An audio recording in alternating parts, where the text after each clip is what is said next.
Welcome to Still Growing in Grace, a program dedicated to inspiring joy, giving hope, and delighting in grace. I'm Mike Zenker, and I'll be sharing with you a message of hope that will expand your understanding of God's love and amazing grace.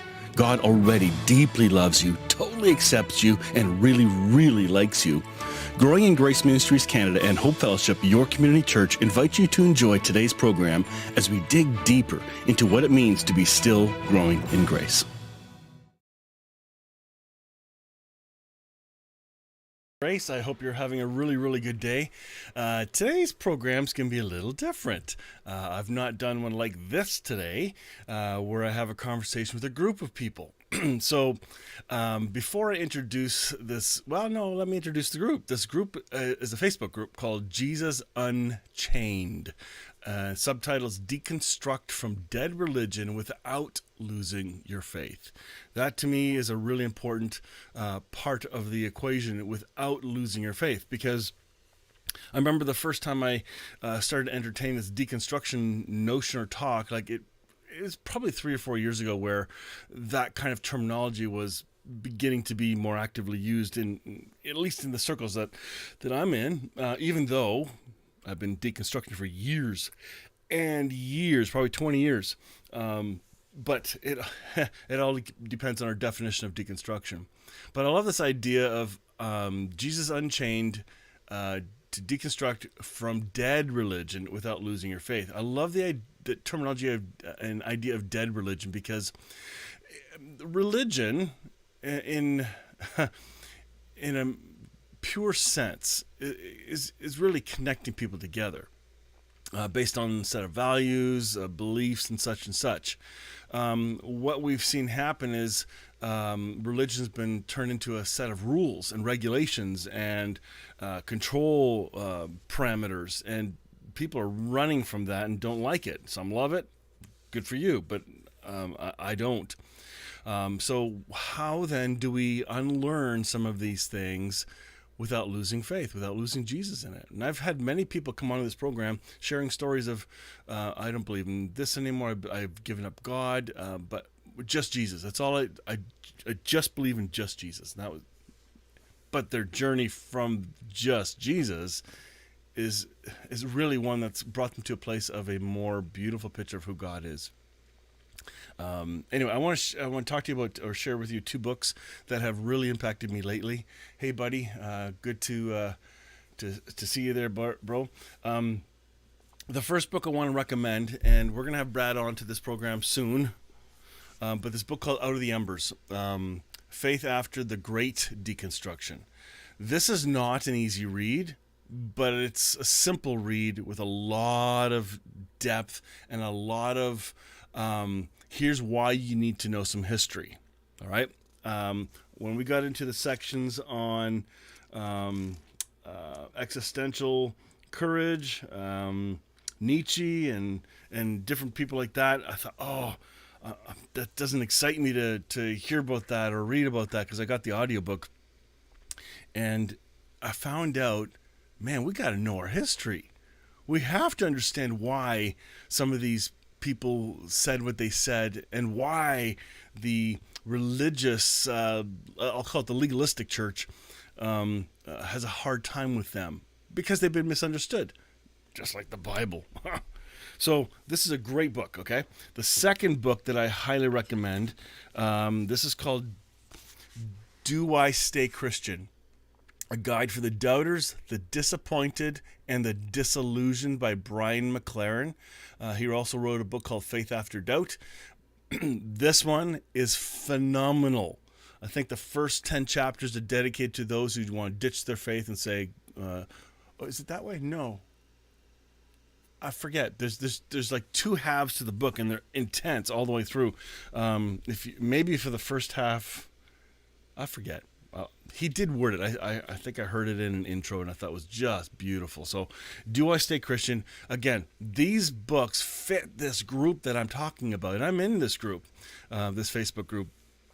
By the way, the link to join the group is below. However, please mention you were listening or watched this program. That way they kind of have an idea of who you are, because they don't want individuals in this group that are not honestly deconstructing. because this is supposed to be a safe place to question, to ask what some people may think is a dumb question, but it's got to be safe enough to do that. So that's kind of where this group's at. So I thought let's have a conversation with the admins of this group. Let's find out how this group got formed. For me, I was the one learning the most, so I'm kind of hosting the video. But I thought I'm going to share this with Still Growing Grace. Still Growing Grace is a Canadian ministry, and this Jesus Unchained is a group of folks that are from around the world. However, a number of the key people are from Canada, and it's just a different tone. I think you might like this. So, let me introduce to you some folks who are also unlearning and have not lost their faith. And I think this is going to be great. I really, really hope you like this. I'm going to be listening to it for the first time since I recorded it with you. So I'm comment away. And by the way, if you're watching and haven't commented, let me know you're watching and where you're watching from. But for now, let's get into this interview. I think you're going to love it. Here we go. So, All right. So this is our first Zoom call. I'm going to hand this right over to Sarah. Sarah, introduce yourself and the group, and why are we doing this? I'm just going to be your little techie guy recording all this. okay. All right. So, hello, everyone. I'm Sarah. I am the unofficial, I guess, leader of Jesus Unchained on Facebook. About 2 years ago now, Helen and I connected. We're both Canadians, so that was kind of a really cool thing. And so is Mike. And he's a Jays fan, obviously. So, anyways, we didn't know each other from Adam. And one of the people on her page commented, you should start a group. And I had already been thinking about it. And so I mentioned it to Helen, and Helen goes, yeah, let's do that. And by the next day we had a group. And that's kind of how it worked. It started with the two of us, and it's kind of picked up steam from there. The reason that we started Jesus Unchained is that both of us had been through deconstructions of our faith, and we're both at different places in that deconstruction. But we wanted to help others that were going through the process, or had even been through the process, that felt like they had something to give and communicate to others that would help them. So that was the first thing, like helping people feel less lonely, helping them feel less afraid of what they were going through, kind of helping with the cognitive dissonance that really comes with deconstruction was part of it too, because you just feel like you're going crazy sometimes with some of the thoughts that are going through your head with what you've been raised with versus what's going through your head now, right? So we just had a desire to help others, I think. Hey, Helen? Yeah, totally. It was such a new place for me, like to it was such a almost like a new journey, and yet I look back and I see the journey where I'd come from and how I got there. But so I'm Helen. Hello. And so I live in Brandon, Manitoba, so that's where I'm from, and Sarah's out in BC. Yes, on the coast. Yes. Yes. And what was funny is both Sarah and I had pastoral background. And I was still in the ministry when we started this group. And since then, it's been a year and a little bit since we've stepped out, my husband and I. And been a hell of a journey. And glad to be here. Yeah, me too.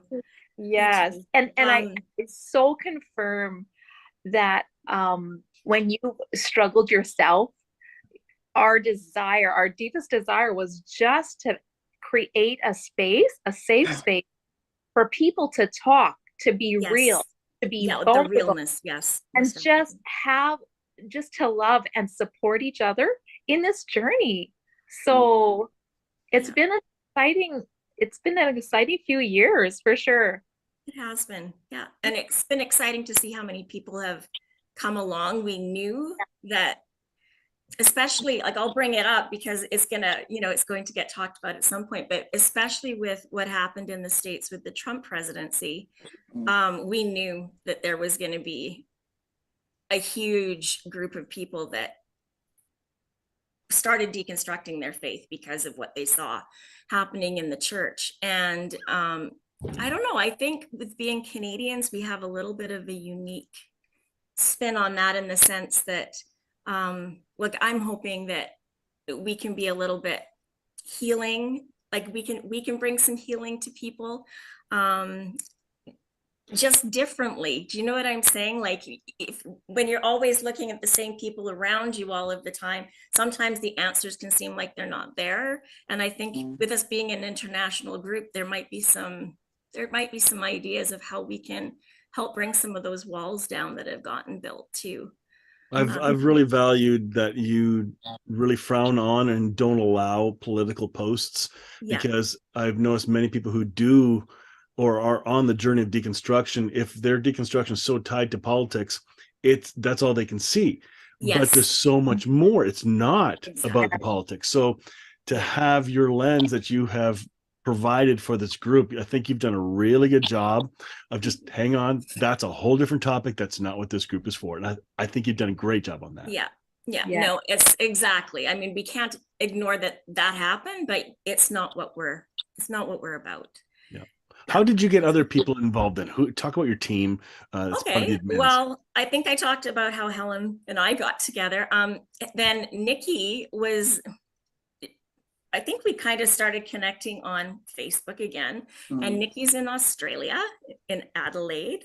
And we noticed her heart and how she was just pouring it out to people on the page and just trying to help people along. And both Helen and I, like, we talked, and I said, what do you think? Do you think Nikki might be a good fit for us as far as, being part of our team on this journey? And she was like, yes, immediately. Like, there was no discussion. We were just, yes, she's the one.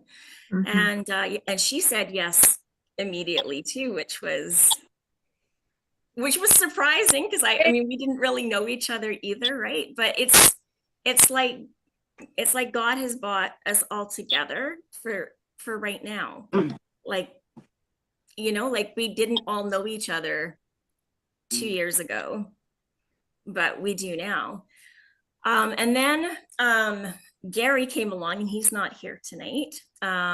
We just, again, noticed that he was just putting into the group, and he had like a father's heart, a grandfather's heart for the group.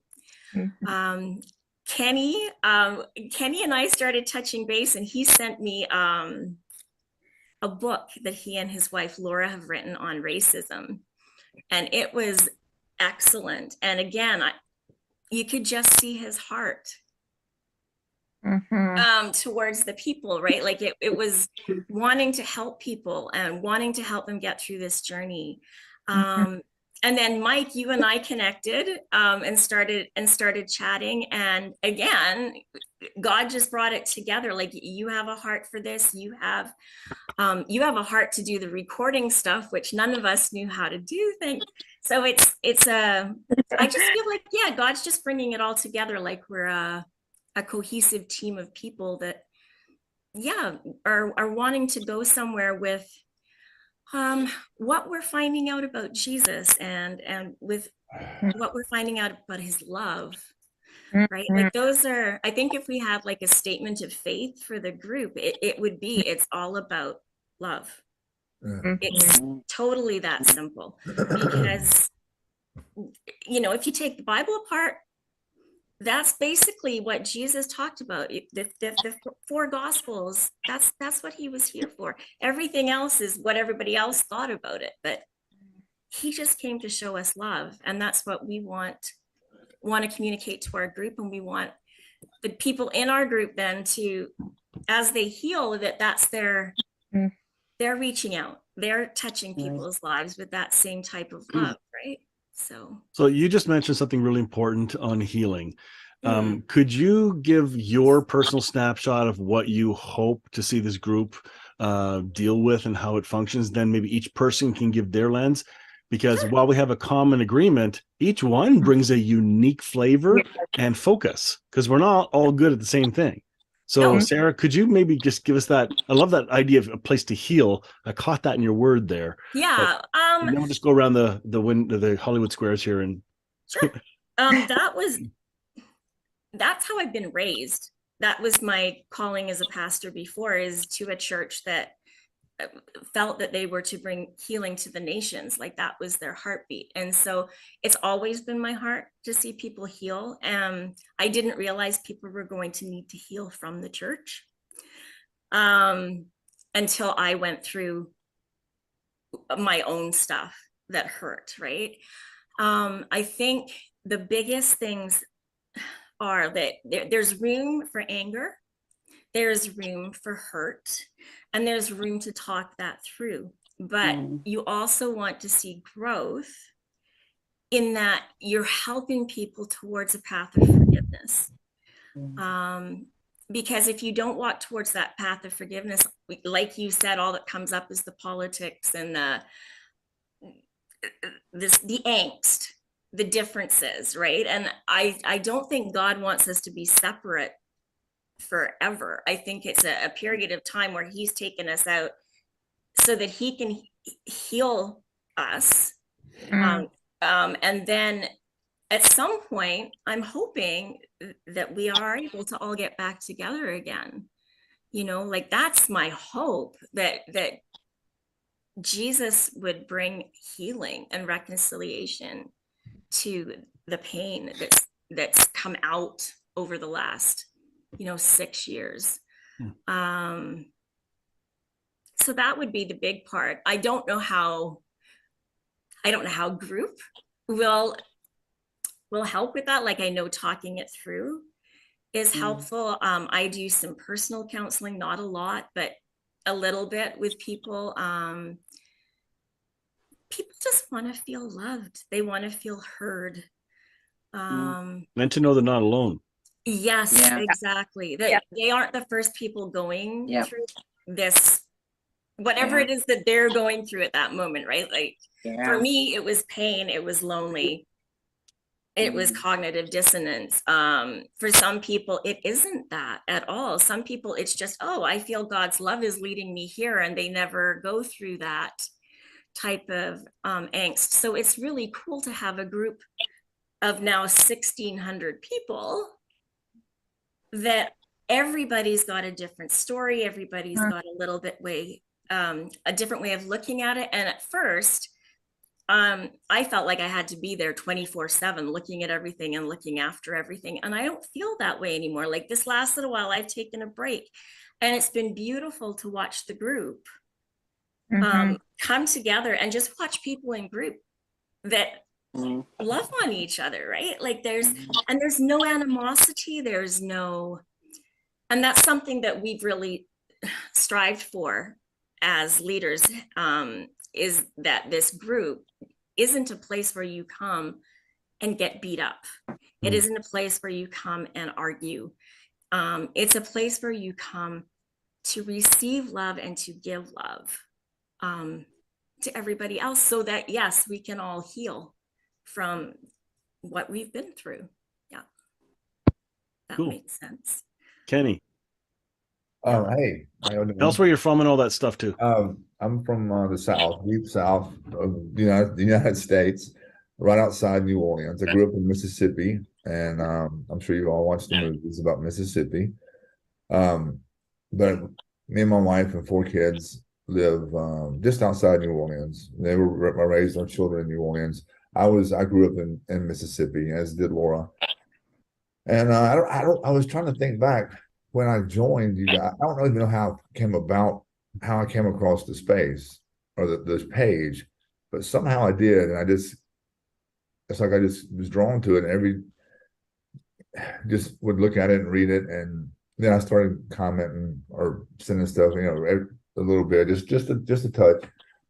And then I think, Sarah, you put out you were like, hey, if anybody wants to, and I think we talked online a few times, would like to help. And so I'm like, I don't know why I did, because that is not really what I wanted. I just like, I did it. I don't know why I did it, but I did. But I'm glad I did. I mean, I really am glad I did. And you guys are great, and I'm glad that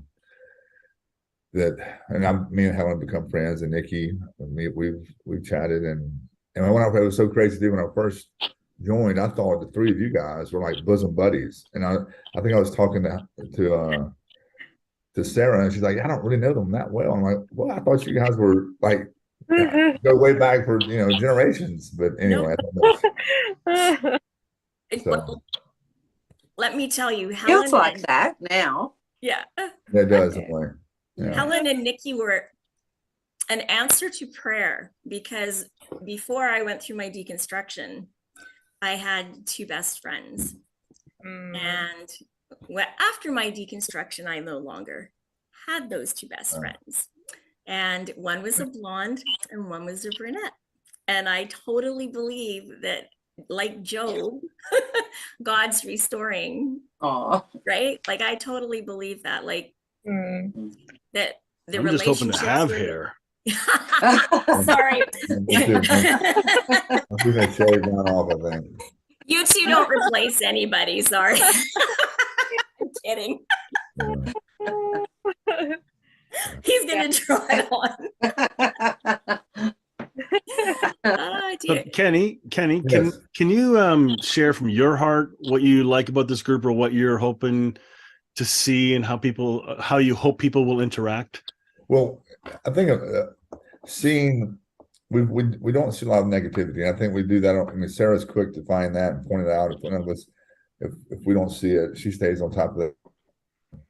But seeing the people interact, especially looking at their people when they're submitting to become members, you sort of see what they're, whether it be LGBTQ, whether it be Trump, whether it be sin, hell, we sort of see what their buttons are, and we see what, and so we see some of these people, and some give lengthy, hey, this is really, I mean, and some give something short and poignant, but it's, you just see the hurt and the people that are really anguishing over has been put into the Bible, and it's basically a lie, a big lie is what I call it. The things that have been put, homosexuality, I mean, things that have just been put into the Bible. Once you find out that this was not in the Bible in the beginning, and people start, I think religious people don't want to know that, because when you tell them that, they just like change the subject or go, get upset. They don't really want to see that. So it's like, you can't really change anybody's mind, or you can't force it down their throat.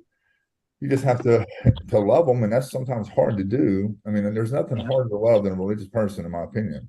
And that's just or a Trump supporter. I mean, that's my two big ones. And I'm going to go back to the politics of me being the only American here. I do agree that Sarah, and I think we've done a great job of like a Republican, Democrat, whatever.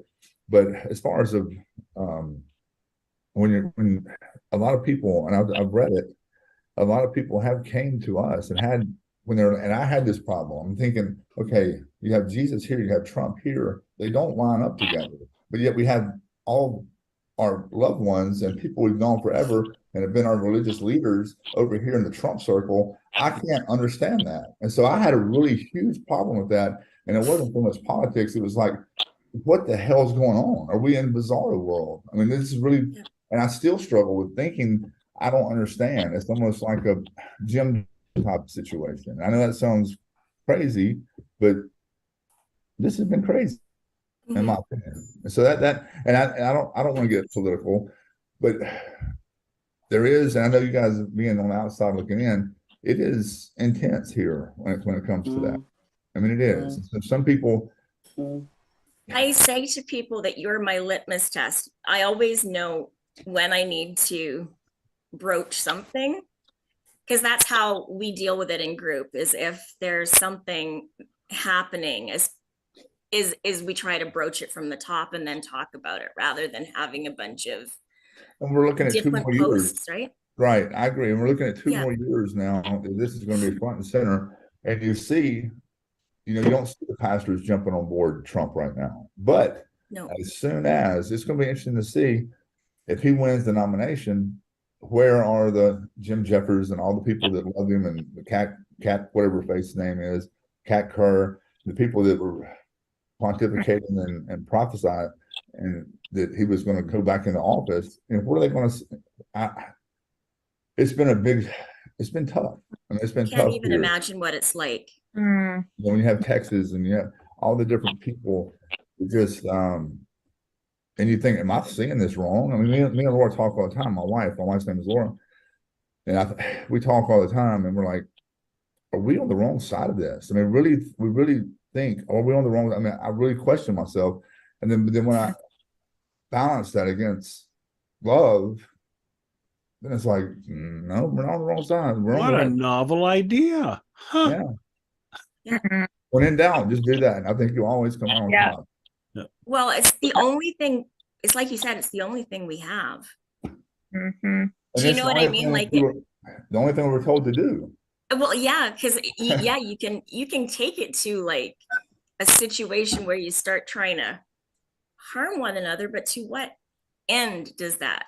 You know what I'm Right. saying? Like the whole point is, like, one of the things about group is, and I'll bring it into this, is like we don't all have the same statement of faith.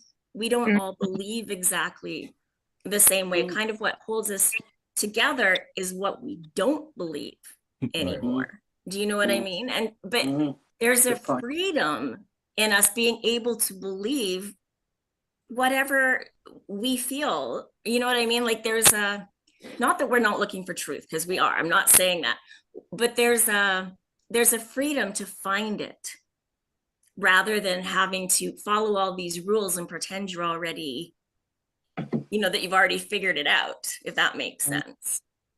Yeah, that's So, silly to think you figured anything out. But yeah. that's the one common core amongst the five, and you include Gary, the six of us, that is undoubtable is love. I mean, that's first and Yes. foremost. And everything else is just the color of the carpet, in my opinion. Yeah. I mean, that's what we'll argue about, the color of the carpet, as we used to say in church all the time. But everything else is just is nothing. It has nothing else. I mean, that's it. That's it. Yeah. That's really the common denominator, isn't it, between all of us, is that Right. we all stand firm that God is love. Yes. Right. Right. And in every human being. And so we can put all our differences aside and come together, because God is love. And in him, Yes. in him we find that unity together, and we can say, hey, we can be on different parts of our journey. Exactly. And we can Yes. support, love one another, and recognize, hey, it's just a journey, and all of us are on this same journey. It might look differently, but we all have this one thing in common, and that's that, God has one purpose, that love resides, love abides, love heals, love wins, as Rob Bell would say. Yes. Ultimately, love will have the final say. And so I think, this forum is a beautiful place for people to explore what that looks like. Safely. And safely, without judgment or criticalness, or, oh no, well, I believe this, so you should believe this, or or I have the answers. Heck, nobody has the answers. We all see in part, and we can learn from one another. And I don't have to believe everything another person believes, but there might be snippets of their journey that I can learn from. And I think the most beautiful thing about this group is there's so many people who are deconstructing very differently from me. Some similar, some way different to the way I have, and who are rebuilding differently from me.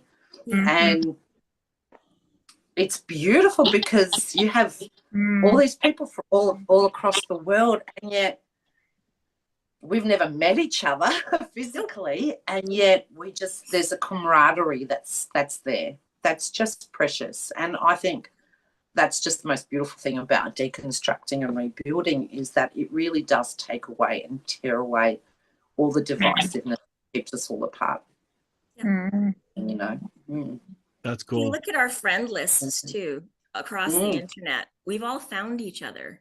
yeah. You know what I mean? Like on different pages and on different, it's like we still wanted Jesus, because the one thing that I want to bring over in this couple of things is, I think it's important. I mean, this is what I believe. You don't have to believe this, but I believe that narrow way that is spoken about in scripture is love, that it's going through the process of learning how to love God, really learning how to love yourself, because until you love yourself, you honestly can't love others. Going through that process is going through the narrow door. Once you're through that narrow door, it's really wide. It's not like there's this scripted, really tight version that you have to walk. Jesus, there's total freedom in Jesus. I mean, I don't want people to go out and do silly things, but you know what I'm saying? Like there's freedom there. There isn't rules and legalism and dogma like we've been taught about in the past. And the other thing is that people keep wondering about what's happening to the church. And the truth is that we're the church. We are the church. Jesus lives and moves, breathes through us. So we are the church. So wherever we are together is church. It doesn't have to be in a building with a bunch of other people, although it can look that way. Us meeting together, just talking in group, is church, like, because we are that church, right? So that's also one of the deconstruction categories is unlearning what church really wasn't and isn't. Yes. And everything that we're unlearning or deconstructing is technically not true anyway. That's why it's deconstructing. Yeah. So to know that we're not giving up Jesus. Some people do. They swing right to the goodbye Jesus. And I don't think we're there. I don't think this group is that either. And that's what I see in each of you. And that's really cool. Yeah, well, that was a big one, that the bathwater's super dirty. We want to get rid of the bathwater, but the baby stays, right? Jesus is the baby. Without him, none of the rest of it works. It just doesn't, right? I don't know about the rest of you guys, but it's, for me, the more you start reading about Jesus, the more the more we start reading about this dude, and the more we start understanding what love is, the more I've started hating, I mean, absolutely hating religion, and seeing the damage and the cruelty of what religion. I mean, religion is so destructive, and that Yeshua is so healing that it's like, what is really maybe the largest. People say the largest, lie the devil ever, the biggest trick the devil ever pulled on mankind. It's got to be religion. Yeah. And at least the system of religion, right? Yes, that's what I mean. Yeah. I mean, it's and believe in the devil or not believe in the devil. I'm not saying it, but I'm just saying, as far as evil, I know what you're saying. Yeah. Is religion. Religion is toxic. Well, we tend to build boxes around whatever we think is the revelation, right? And once we get the one revelation, then that's it, that's God. But we're never supposed to build the box, because God keeps revealing himself, right? Like it's yeah. I know for my hubby and I, being in ministry for so long, you can see it happening, because we moved to so many different places and different cultures and different mindsets and even different denominations we were a part of. Our boxes kept breaking. And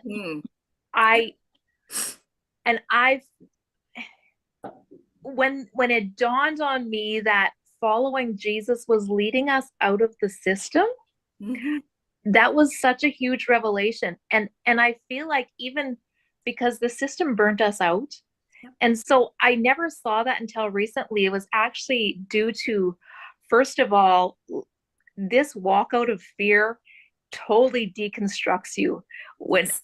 like it is the encountering of Jesus' love himself that actually began to just like something is amiss with the things we believe. The system and the belief systems were keeping me in fear. And Yes. so I felt like just what Jesus would say to me was just so out of this religious belief system. I thought that it just sounded so good, too good to be true. Yeah. But it was this journey of following Jesus that I felt like has led us out of the system for now. And my heart, because along the way, not only did we need healing, but you encounter so many people Yes. that have been so destroyed and damaged by wrong views of God. And that is like my deepest heart desire, because I've watched the one I love the most, which is my hubby, who was pastoring, and the self-hate, and just because of the belief systems that were not true about who God was. And watching him heal has been so amazing. But this journey, as painful as it has been so beautiful. And so when you begin to feel that love and feel the healing, you know there are millions out there who need that. And that is our heart here in this group, is for just a space where people can come and we'll walk with you just as a whole. You're not alone. And there is healing. Love will heal. Love will drive out the fear and the wrong images of God that we've seen. And it's so beautiful. Yeah. The scripture, perfect love casts out all fear, has been a huge thing while deconstructing. That scripture has come to life. So I totally understand what you're saying. Yeah. Absolutely. I think sometimes people also need to redefine love. That's not a romance movie. Or love, it makes everything okay. It's not what love is. That's right. When we take a look at agape, the true meaning of agape, that to me changes God is love. Yeah. It does require an unlearning, unthreading of a false concept of love and a false concept of God. And then Jesus shows up and says, y'all, your teachers had it all wrong. Nobody's seen God. Nobody's gotten it right. But the Father and I are the same. We're one. You've seen me. You've seen the Father. That blew my mind. Yes. Yeah. Jesus is the face of God. Period. End of story. That's right. Like That's really cool, Helen, to hear your story. I didn't know that about your husband. And I'm a pastor. I'm still in a role. I'm still doing the thing, but I feel like I'm straddling the unlearning and still in a church where people are still unlearning and deconstructing, and not so much the deconstruction, but renovating and regrowing, or reshaping the faith that has now grown anew. And I think that's been a lot of fun too, because it gives me hope that, hey, there's still stuff I'm going to face that I have to unlearn. I don't know what it is, but that's okay. My heart is getting tuned to listen to the Holy Spirit, not to a book, not to a teacher or leader, So I'm still learning it. Just because I'm a pastor, don't assume anything. That's just a funky role, but I think one of the cool things, sorry, Helen, is that with deconstruction is that by meeting each other, we've given, especially those that were ahead of us a little bit, like Dr. Brad Jerzak. He gave us words. He gave us the vocabulary for what we were already feeling and going through. Right? Like it was like all of a sudden there was just, we had a way to describe what it was, because now there was vocabulary because somebody had actually, you know, thought it through, and it was. Can I share a meme with you guys that I shared with my Sure. church on Sunday? I'm gonna do the share screen thing here. Give me one sec. This was really, really good. This is like Brad Jerzak saying it, but it's a guy named Brian Metzger. So sometimes we say deconstructing my faith, when what we really mean is I just discovered that faithful followers of Jesus have for centuries read the Bible differently than I've been taught to. Yes. Yes. Yeah. Things like that, redefining deconstruction, finding better words, and different people. Each of you have added vocabulary to people. I've learned from you, and we just Vice share what we versa. learn. Nothing's original. Yeah. The most incredible thing for me was, I remember when I had deconstructed, but I did this completely on my own, like started 15 years ago, and then 9 years ago, it was like the wrecking ball just hit hard, bang, everything went. And it was a really scary, very traumatic time.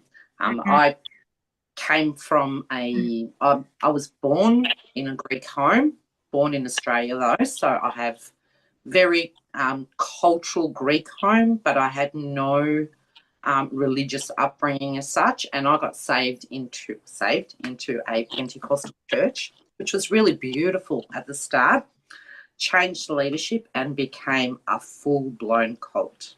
Yeah. Not just cultish practices or cultish beliefs, but a full-blown cult with a cult leader. And that left me with severe PTSD. And I mean, horrific. I could not be around a Christian and not feel like throwing up, and my sweating, feeling so sick. I relate to Helen's hubby. I felt like the worst of sinners and was treated like that also. So I think the most amazing thing, the most incredible thing was to discover that this gospel that we were taught was not the gospel originally. Right. And that what seems new to us now is in fact the ancient faith. Yes. Right. Is in fact the way the early church fathers read it, the way for centuries the medieval teachers taught it, and that really evangelicalism and I guess Protestant teaching has, and you know, I don't want to put everybody in the same boat. No. I really don't want to do that. But what it's done, that's the new thing. That was the thing that went off course. It made it all about the law and all about performance and all about my faith, rather than the one who is faith, who is Jesus. You know, and he is the man, the God man who shows us what it's like to walk out in love. And that's a real freeing place from thinking I'm a horrible, wretched sinner. Yeah. Who's gonna or man, I've got the goods and you're a horrible, wretched sinner. Yeah. And somehow I have to help you see the light because I have the light and you don't. And I think it's the most refreshing thing to realize that, you know, God didn't hide the truth. It's always been there. And there's just, for a moment, we just did the best we could with what we were taught. And what we were taught was inherently anti-Christ.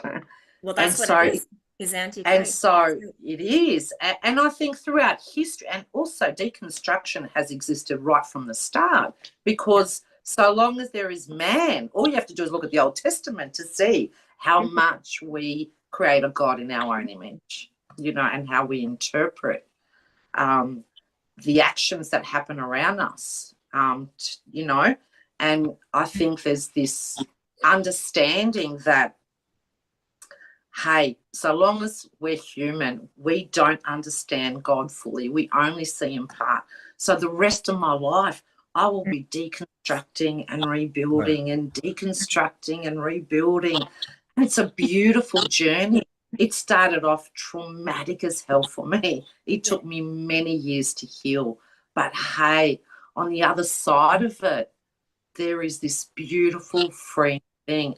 And more importantly, to come to a place where I love myself and I love other people. And I don't mean trying to love myself or trying to love other people. Yeah. I mean genuine thing from inside, and you look and you think, wow, I know that wasn't me. I know this has been God all along. Yes. Healing and gently guiding me through safely and sometimes very precariously and very painfully. But it's we got just a couple more minutes left, just a heads up. But hey, maybe you can get a quick wrap up, Sarah. What do you want to say to the group? Because I think this is really the first time we're doing a video to the group.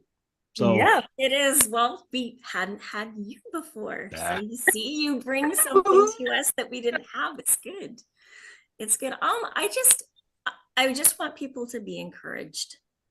If you're feeling lonely, if you're feeling despondent, if you're in a place where you're hurting, don't give up. You know, don't let go of Jesus. Let's talk about it.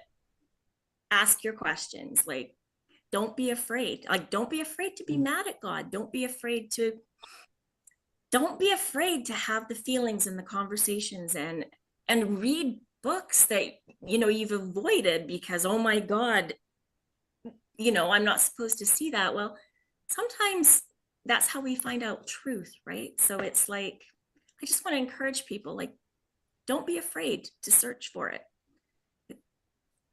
So, yeah. What she said. Awesome. Yeah, I don't think we need to be afraid of the deconstructing. I think when people find this group, my hope is that they will see, hey, I'm allowed to ask questions. We were never allowed to question the answers. But now we're questioning everything, and everything can be questioned. I think it's important. So as a little child. Yeah. And so Jesus is big enough to walk us through down any narrow deconstruction topic, and is big enough to bring us back if we've overstepped, if we've overrun the base. Jesus is big enough to bring us back. And so we don't have to worry and live in fear. So I think it's really important. Exactly. Yeah.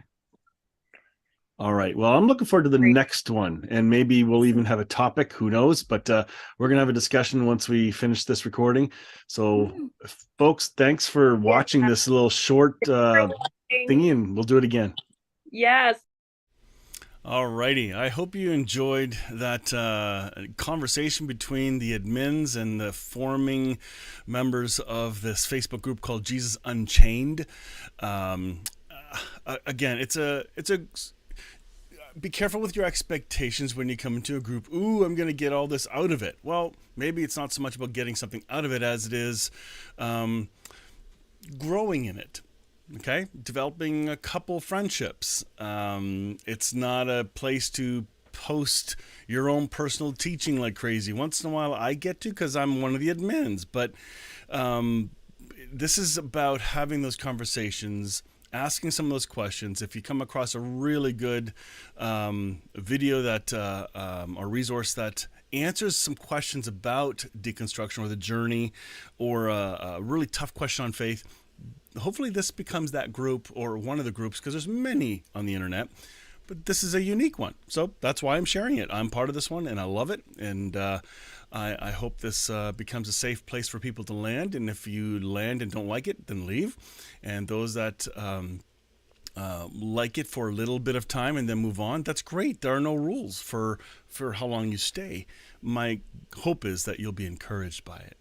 And I love the hearts of each of these individuals. Did you catch that? I just rewatched it for the first time since I recorded it, and man, that was really good. I kind of had this cool, man, I like these people. They're really good people, and we're gonna do this again, and maybe kind of have different topics as we go. So stay tuned for more. If you do join the group, just mention because you have to answer some questions. So if you don't answer the questions, you're going to get rejected. So you got to answer the questions. And why are those questions important? Well, it's to make sure people take the time to meaningfully apply to be in this group. It's not for religious people who want to combat deconstructionists. This is not for you. Go somewhere else. This is for a group of people that want to learn and are exploring, agree to the guidelines, and that's it. So the moderators are there to see others grow in love. So, jerks get bumped out, and don't be a jerk. That's it. Be like Jesus. Be loving. I think it's great. Anyway, so the link's below if you want to, if you want to consider joining the group. And next week, I have a special guest, Catherine Toon. So stay tuned for that, and we'll deal with that one next week. So until then, I hope you guys have a really, really good week, and I hope you enjoyed that conversation. If you did enjoy it, please comment. I think you'll love that. Have a great rest of the week. Peace out. Join me next time on Still Growing in Grace for more good news. Enjoy previous episodes by downloading our podcast at growingingrace.ca. You can also visit hopefellowshipycc.com to find our service times and location. If this show has been an encouragement to you, please consider making a donation today at growingingrace.ca and help us keep spreading this good news. Thank you again for tuning in to Still Growing in Grace.